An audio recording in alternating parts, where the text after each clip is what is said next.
So can a child commit, on both sides, can a child commit sin before knowing right from wrong?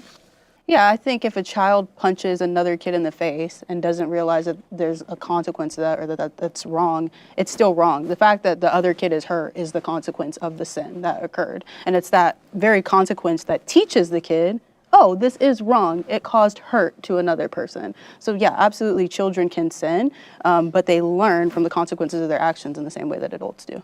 I would even make the distinction that children can commit sinful acts, but they're not accountable for that sin.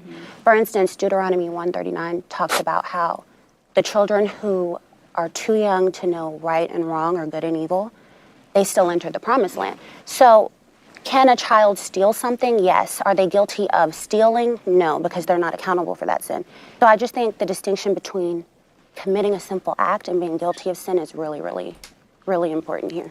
This is actually I think this is very crucial. It touches the heart of the difference between Christianity and Islam when it comes to the issue of sin, because in Islam, sin is simply something that is considered transactional. That is that is a value, or that is something like a currency. Something like a punishment given, or something that a negative for which you are punished. That's it.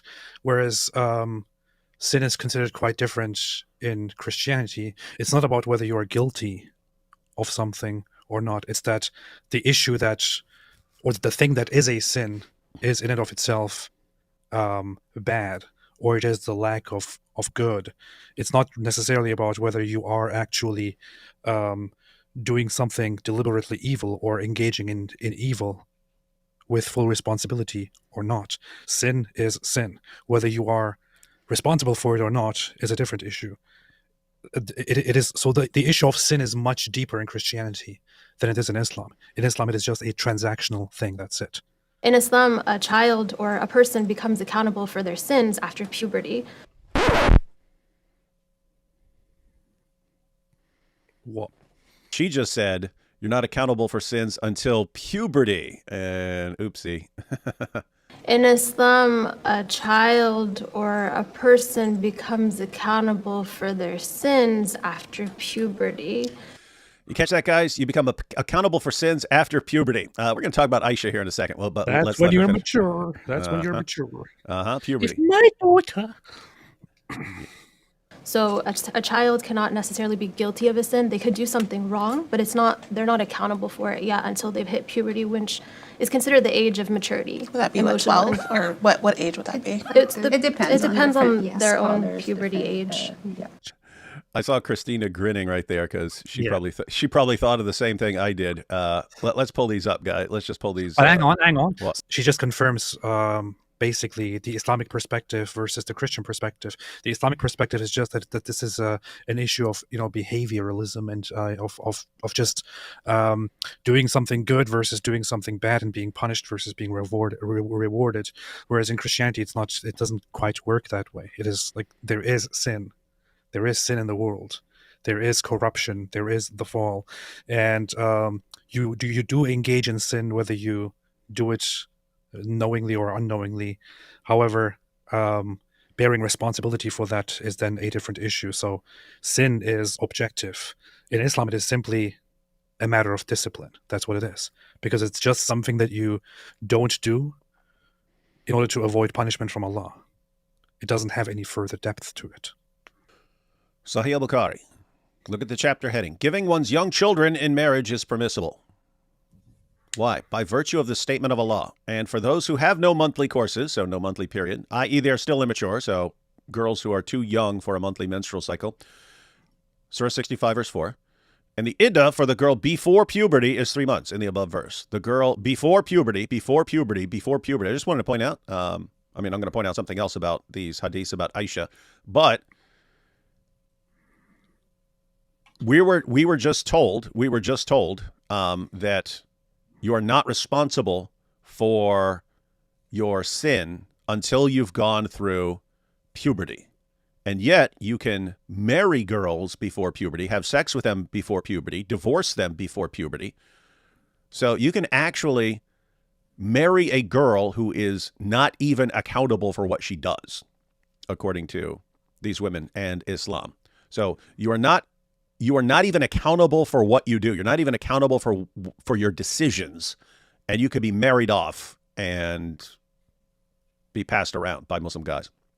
And the example of giving one's young children in marriage is 51-33, goes ahead and gives the hadith. Narrated Aisha that the Prophet wrote the marriage contract with her when she was 6 years old. So, not accountable for her decisions. And he consummated his marriage when she was 9 years old, still not accountable. And then she remained with him for 9 years, i.e. till his death. Okay, so there's not one set age. It's just when they hit puberty.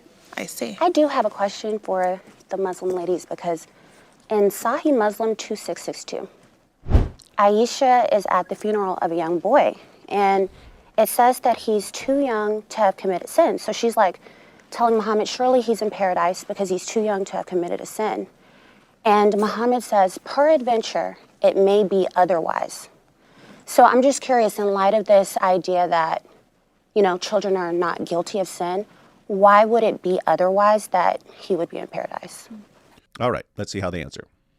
So the hadith that's mentioned in the Sahih, you said Sahih Sahih Muslim. Muslim. 2662. Hadith is the Prophet's narrations, and so the word hadith means we have to make sure before we discuss that how solid is this hadith, because a lot of hadith were input is Sahih in a lot Muslim. of big books. So we She have doesn't know to. what she's talking She's about. throwing Sahih Muslim under the bus. It is Sahih Muslim. When we talk about Sahih Muslim and Sahih Bukhari, we generally, with very few exceptions, do not make the distinction to analyze whether this hadith is reliable or not. If it is in Sahih Muslim and Sahih Bukhari specifically, also in several other books, but specifically those, we do not question their authenticity, except for a handful of hadiths where they are found in Sahih Bukhari and Sahih Muslim, but there are variants of those narrations within the same books where some take precedence over others. But generally, if it is from Sahih Bukhari or Sahih Muslim, in Islam, traditionally, you do not question the authenticity. If you say, here's what your God says, and here's what your prophet says, and they're saying the opposite of what your local dawah hero says, who do you go with? 100% of the time, they'll go with their dawah hero. And that's what this woman is doing. Well, that's not what I heard, so that makes no sense. That must be a weak hadith, because it's not what I It's believe. so funny. What I've been taught. We're like 5 minutes into the video, and the Muslim side has thrown Islam under the bus. Already. Sahih Muslim is garbage, everyone. You heard it here from an awesome woman debater. Funny. Hey, we had God Logic here, said, thanks, everyone. And yes, I am incredibly proud of Lady Logic. She's so amazing, and the Lord used her and the other women to represent Christ well. Very, very fantastic work by Lady Logic, and we have much respect and appreciation. Hey, you know what we need? Hey, God Logic, you know what we need? Christina should start challenging Lily J to a public debate. So, Lily J, when are we going to have a debate?